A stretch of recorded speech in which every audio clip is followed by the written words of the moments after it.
Good morning seventh class. आज हम पढ़ेंगे बसंत भाग 2 और उसके दूसरे पार्ट के बारे में, जिसका नाम है दादी माँ। इस कहानी के जो लेखक हैं उनका नाम है शिव प्रसाद सिंह।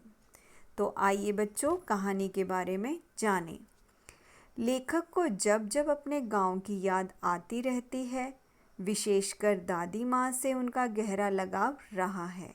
आज अचानक उनकी मृत्यु की खबर सुनकर वे स्तंभ हो गए हैं और उनकी आंखों के सामने बचपन से लेकर अब तक दादी के साथ बिताया हर लम्हा याद आता है। लेखक कवार के दिन याद करता है जब चारों ओर पानी भरा रहता था और दूर से बहकर आई घासों के सड़ने से एक अजीब सी महक हवा में फैलती रहती थी। इसी मौसम में झाग वाले पानी से भरे तालाब में कूद कर नहाना बच्चों को अच्छा लगता था। इसी पानी में एक दो बार नहा लेने पर लेखक बीमार पड़ गया था। दादी दिन रात उसकी चारपाई के पास बैठी रहती और हाथ पैर छूकर ज्वर का अनुमान करती, पंखा झेलती, लेप करती और बीमारी दूर करने के लिए विशेष प्रकार का भोजन बनवाती।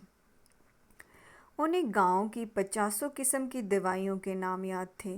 गांव में कहीं कोई बीमार होता, वे उसके पास पहुंच जाती और अपनी यही दवाइयां शुरू कर देती।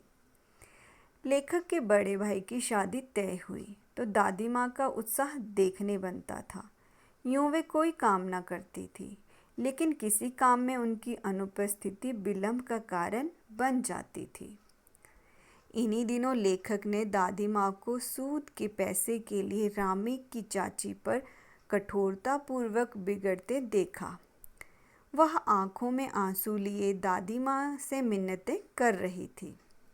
उसकी बेटी की शादी थी, पर दादी माँ अपने पैसे छोड़ने को राजी ही ना होती थी। लेखक से ये सब देखा ना गया तो वह वहाँ से खिसक लिया।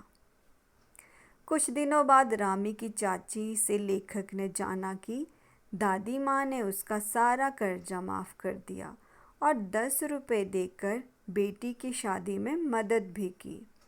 ये घटना दादी के कठोर अनुशासन के साथ उसके कोमल स्वभाव को भी उजागर करती है। लेखक उनका लाडला था और उसे लगता था कि किसी प्रकार का अपराध हो जाने पर दादी माँ की छाया में खड़े हो जाने से अभिनिदान मिल जाएगा। दादाजी की मृत्यु के बाद से दादी उदास रहने लगी थी।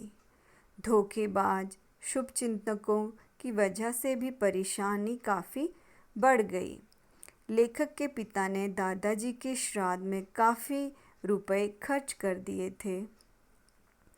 एक शाम माघ के कड़ाके की ठंड में नहाकर गीली धोती पहने दादी संदूक पर दिया जलाए और हाथ जोड़े बैठी थी।